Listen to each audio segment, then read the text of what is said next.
Rehabilitation Center, which I've already said is around Kendo there, housed at Career Health Center. During this period, over 500 male clients were fully rehabilitated and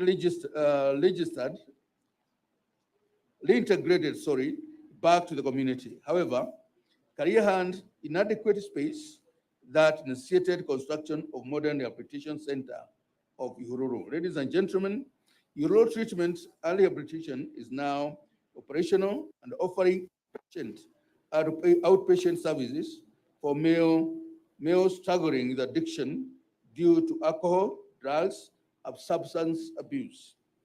The facility admitted the first cohort in September 2023 and currently has 14 patients or clients who are undergoing treatment and rehabilitation.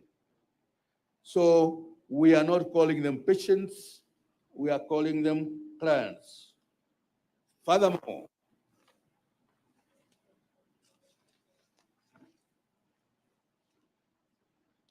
in February 2023, 293 and 482 clients have been attended at outpatient mental health clinics and outreaches, respectively.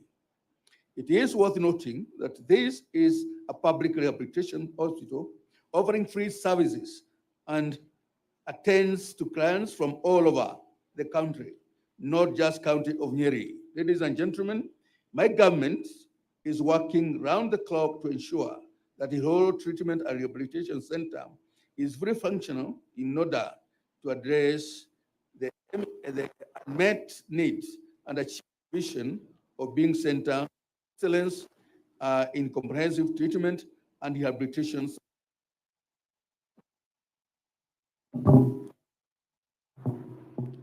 Once fully, the hospital will manage clients with drugs, substance addiction, and mental health diseases at both inpatient and outpatient levels. Create an innovation hub that is geared towards giving clients skills which they can use once discharged, as well as provide a robust community outreach and the integration program. This vision calls for a progressive investment in recruitment and training of skilled mental health personnel, as well as provision of adequate health commodities for management of clients who are the patients. Ladies and gentlemen, alcohol, drug, substance addiction, the rehabilitation remains costly, which affects affordability and utilization. Currently, the facility charges a consolidated of Kenya shillings 60,000, that is 20,000 Kenya shillings per month for the 3 months program. The county government of the county Department of Health is in process of achieving National Hospital Insurance Fund accreditation to enable all our clients to access services under National Hospital Insurance Fund.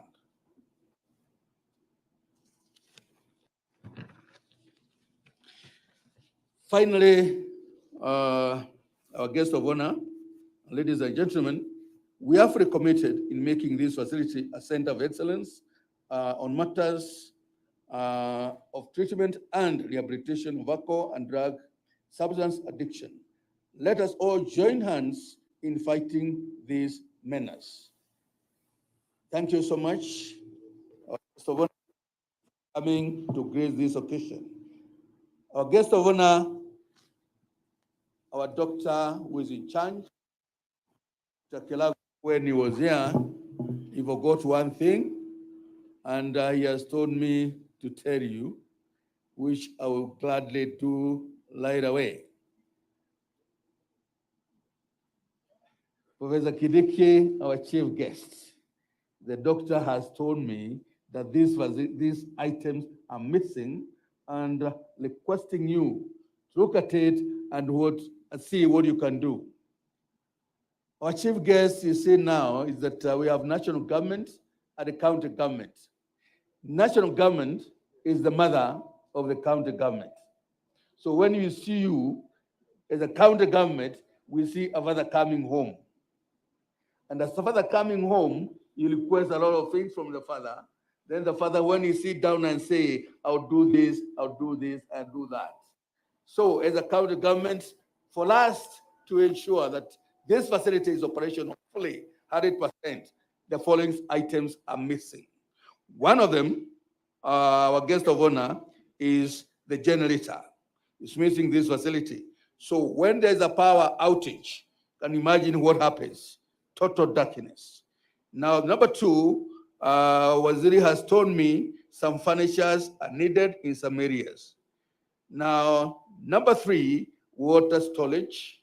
Number four, incinerator. Number five, 2 more staff houses. Number 6, additional dormitory to counter national demand. Our chief guests, the list may look huge, 6 items, but it's not huge when the county asks the national, or when a child is asking the father. Thank you so much. God bless you all.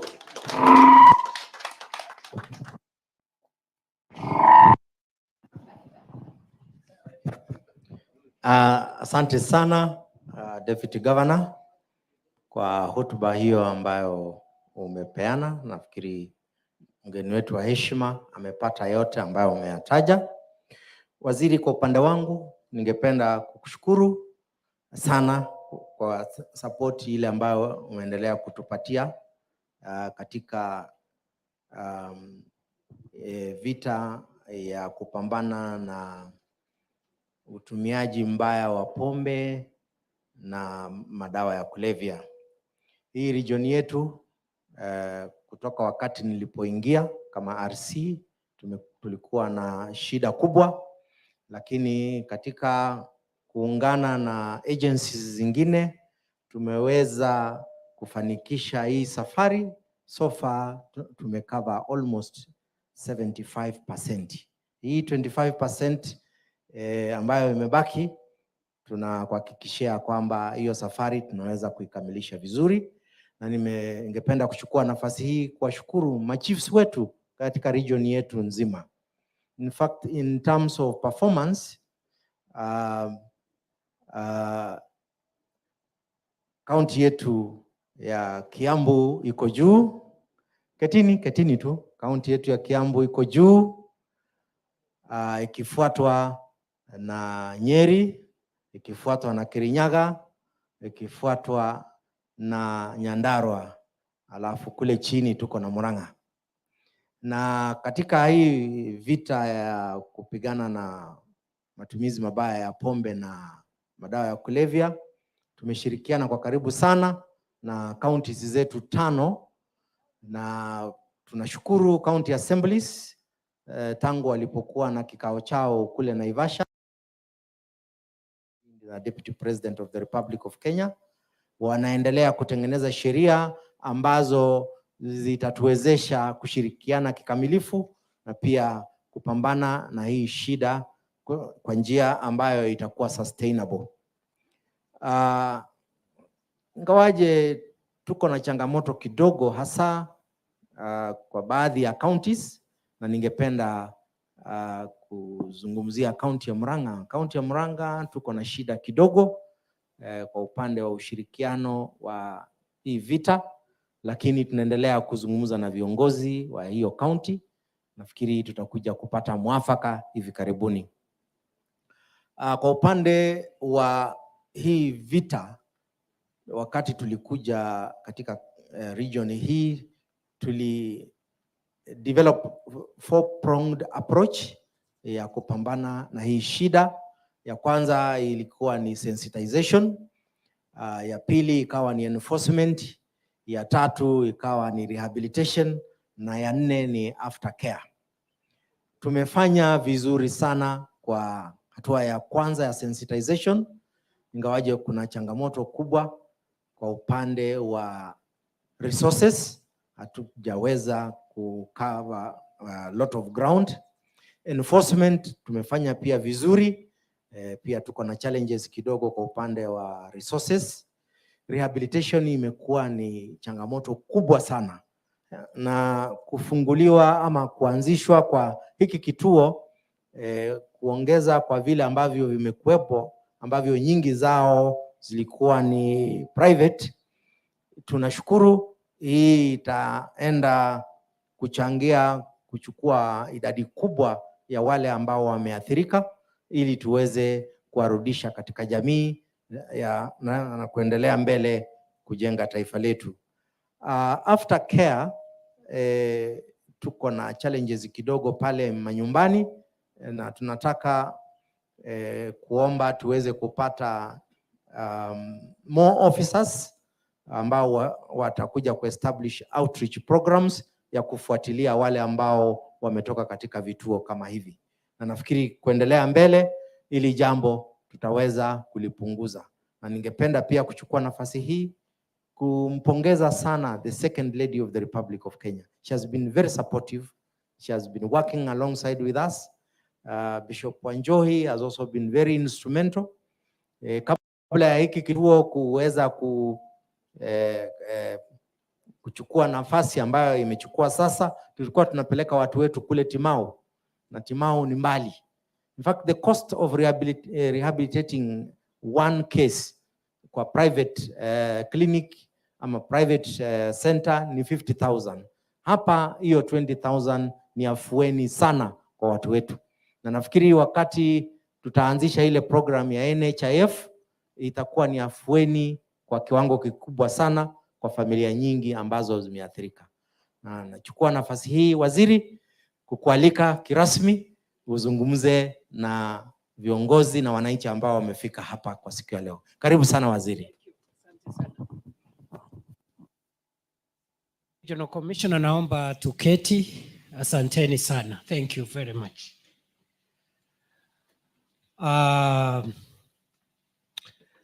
Viongozi wote, maofficers na wananchi, hamjambo. Hamjambo tena. Bwana asifiwe. Asante sana. Kwanza kabisa niseme nimefurahi kufika hapa Ihururu Center, ambayo ni center yetu ya treatment and rehabilitation kwa vijana wetu ambao wamepata shida ya uraibu wa vileo na madawa ya kulevya. Nataka kwanza niwashukuru kwa sababu jana jioni wakati nimefika Nairobi, ndio nimepanga kuja hapa siku ya leo asubuhi. Kwa hivyo nataka niwashukuru kwa sababu nimeona mmepata muda, na mtaniwa radhi kwa sababu siku hiyo ingine nitakuja nikiwa na muda kidogo wa kukaa. Nataka niseme kitu cha kwanza ya kwamba hatari ya madawa ya kulevya, pombe haramu iliyo na sumu ni mojawapo ya changamoto tatu zile kubwa zaidi za kiusalama katika taifa letu la Kenya. Kwa sasa hivi tuko na matatizo mengi ya kiusalama, na kati ya yale matatizo matano makubwa ambao tumeyapa kipaumbele kama Wizara ya Usalama wa Nchi, kati ya shida tano kubwa za kiusalama, shida ya uraibu wa pombe na madawa ya kulevya iko katika nafasi ya tatu ya shida hizo tano ambazo ni kubwa. Shida ya kwanza ambayo inatatiza usalama wa nchi yetu ni ugaidi. ya pili ni shida ambaye inaathiri sehemu kubwa kaskazini mwa nchi yetu, na ni shida ya uwizi wa ng'ombe, kutumia nguvu na mauaji ambayo yanatekelezwa na wezi wa mifugo. Shida ya tatu ni athari za madawa ya kulevya na vileo vilio na sumu, ambayo ni shida inahatarisha kuharibu kizazi kizima na itaathiri vikubwa usalama na udhabiti wa nchi yetu kama hatutachukua hatua za dharura. Tuko na changamoto zingine kama vile masuala yanayoibuka na watu ambao wanavuruga usalama wetu wakijisingizia misingi ambayo ni misingi labda ya kidini, misingi ya kimila ama misingi ya kisiasa. Tumeona uvunjaji wa sheria katika sehemu nyingi katika nchi yetu. Wengine wamesababisha maafa kwa sababu ya mambo ya dini, kama wale wakora wameua watu kule Shakahola. Wengine wanajificha kama ni mambo ya utamaduni, ikiwemo makundi ya haramu kama kundi la Mungiki. Wengine wanajificha katika masuala ya shida za kiuchumi. Vijana wengi wameingia katika kuhatarisha usalama wetu kwa sababu ya kujizingizia masuala ya kiuchumi, na hata wengine tumeona hapo mbeleni wameleta vurugu kwa sababu ya mambo ya siasa. Na sisi tumesema ya kwamba matatizo ya kisiasa, matatizo ya kiuchumi, matatizo ya kijamii lazima yashughulikiwe kwa njia ya amani na kwa mujibu wa sheria, na hatutakubali watu kuvunja sheria wakijisingizia mambo haya. Na mwisho kabisa, changamoto tuliyonayo katika nchi yetu ni changamoto ya mabadiliko ya hali ya anga ambayo imesababisha nchi yetu sehemu kubwa iwe inaelekea kuwa jangwa. Hata sehemu ambazo zilikuwa na mvua ya kutosha hapo zamani, mabadiliko ya hali ya anga imefanya watu wetu wategemee msaada wa chakula.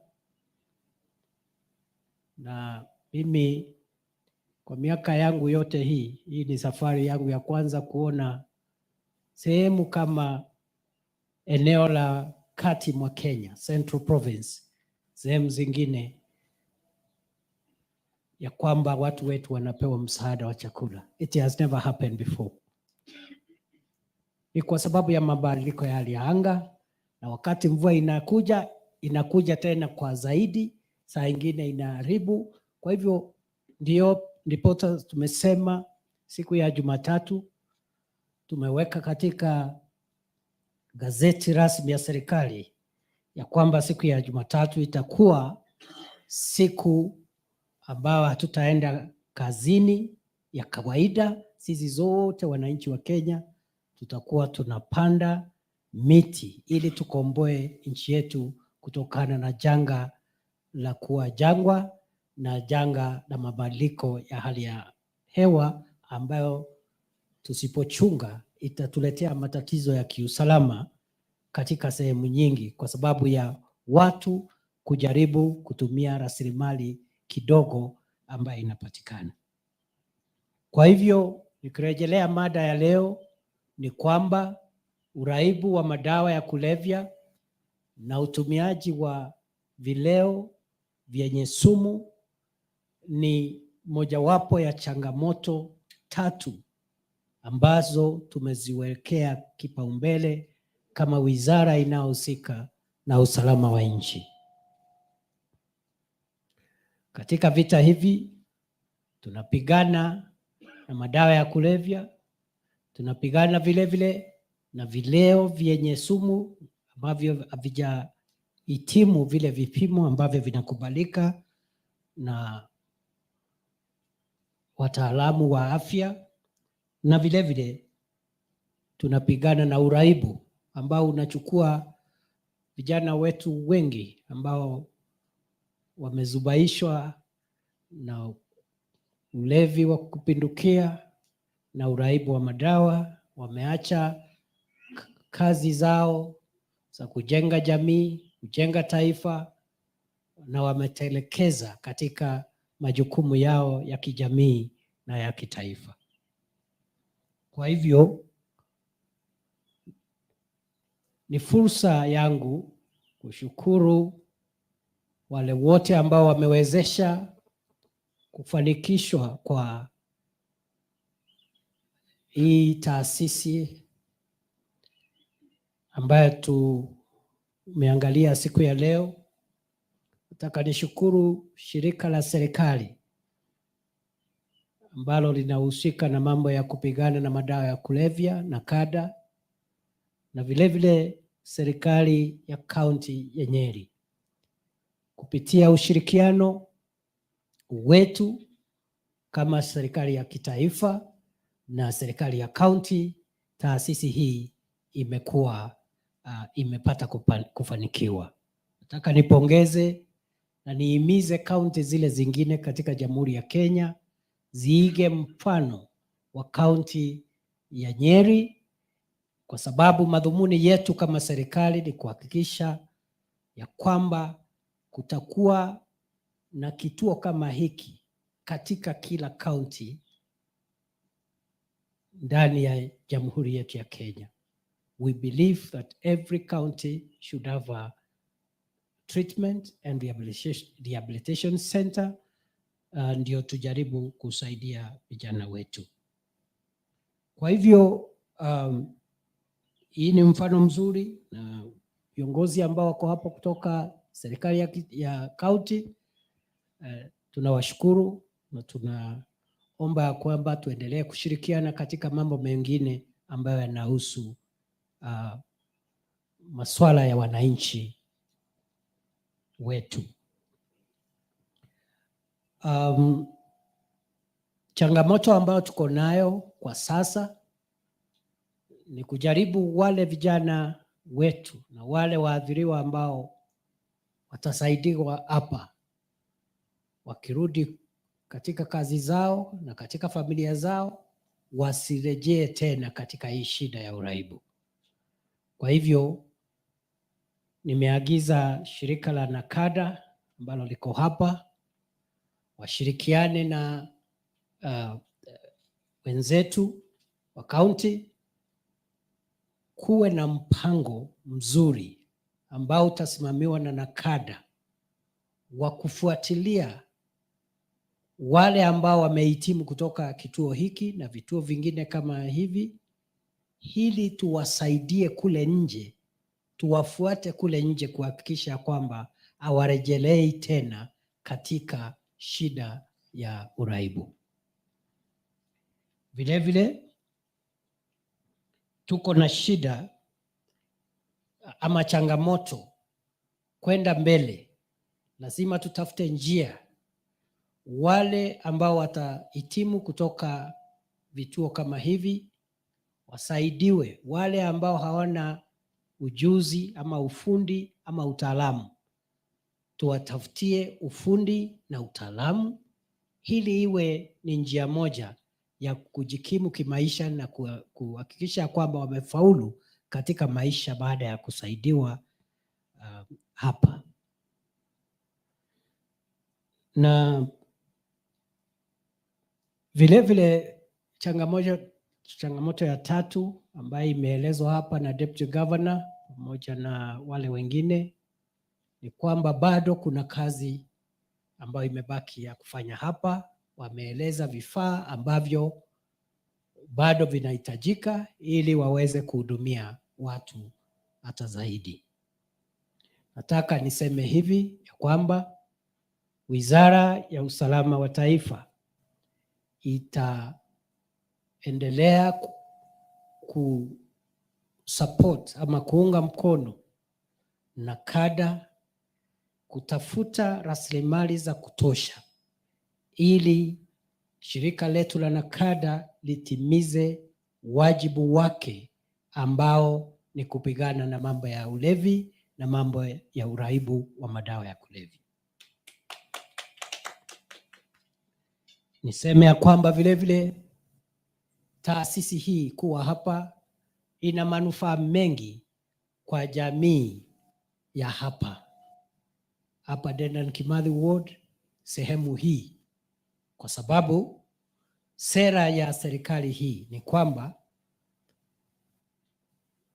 vile vitu ambavyo vitahitajika katika taasisi kama hii vitoke katika ile jamii iko hapo karibu. Kama kunahitajika chakula hapa, mambo kidogo kidogo, wakina mama na wanabiashara ambao wako katika area hii wapatiwe kipaumbele ili wapate manufaa ya kuwa na kituo kama hiki.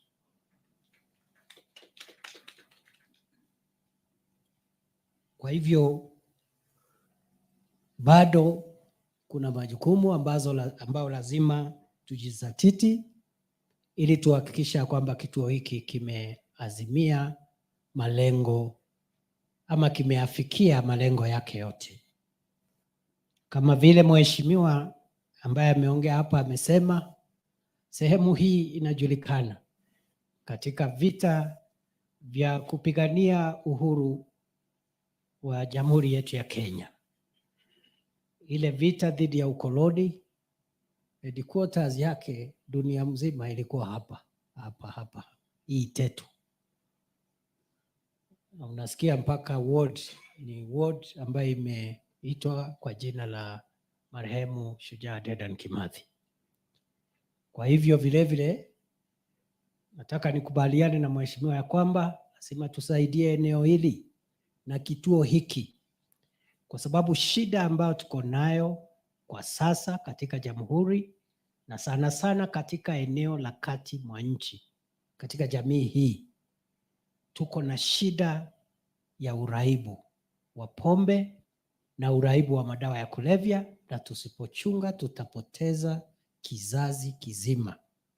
Kwa hivyo vile sehemu hii ilikuwa kipaumbele katika kupigania uhuru na ukombozi wa taifa, sehemu hii na kituo hiki kinaweza kuwa chemichemi na chanzo cha vita vikali vya kukomboa watoto wetu na vijana wetu kutokana na uraibu wa pombe na madawa ya kulevya. Vile vile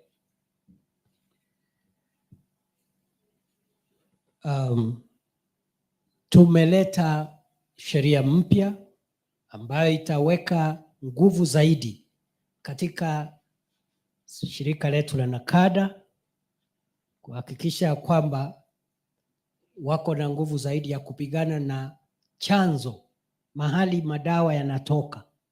Wako na nguvu ya kutosha ya kuzima mifereji ambayo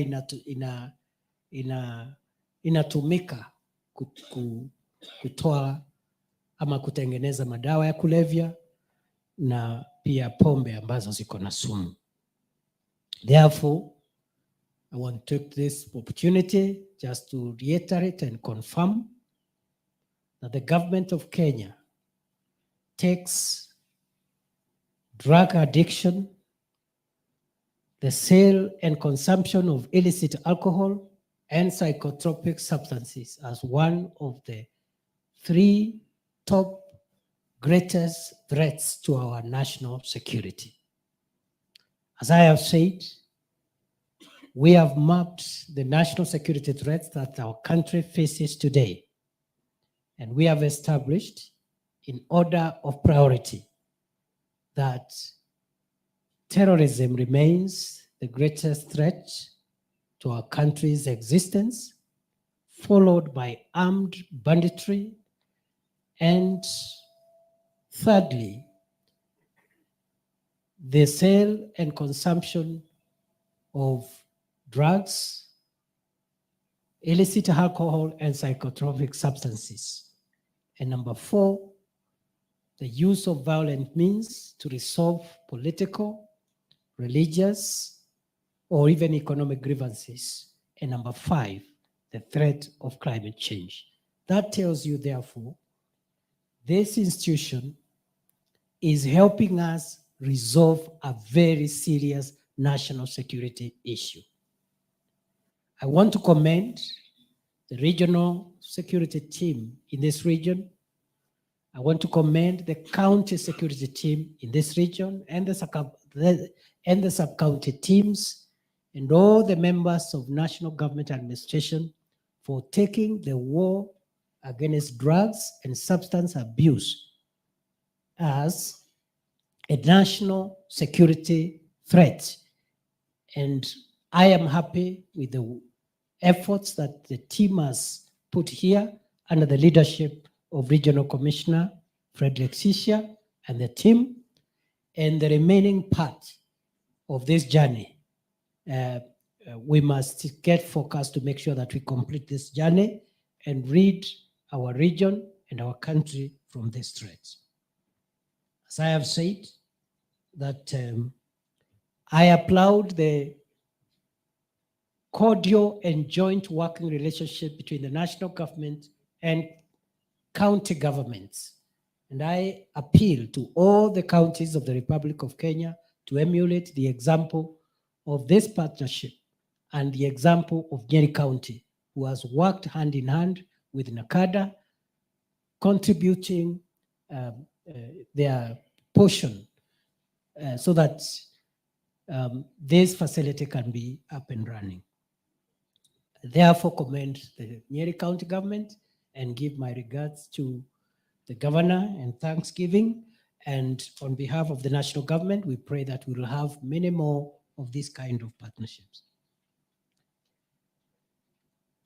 We have brought legislation to strengthen the powers of NACADA, to make sure that we empower NACADA not only to deal or not only to suppress the demand for drugs and alcohol, but also to increasingly suppress the supply. And therefore, we want to destroy the supply chain, the manufacture and supply chain of drugs and alcohol as much as we are dealing with the demand for it. That legislation will go a long way in strengthening the fight against drugs and alcohol abuse.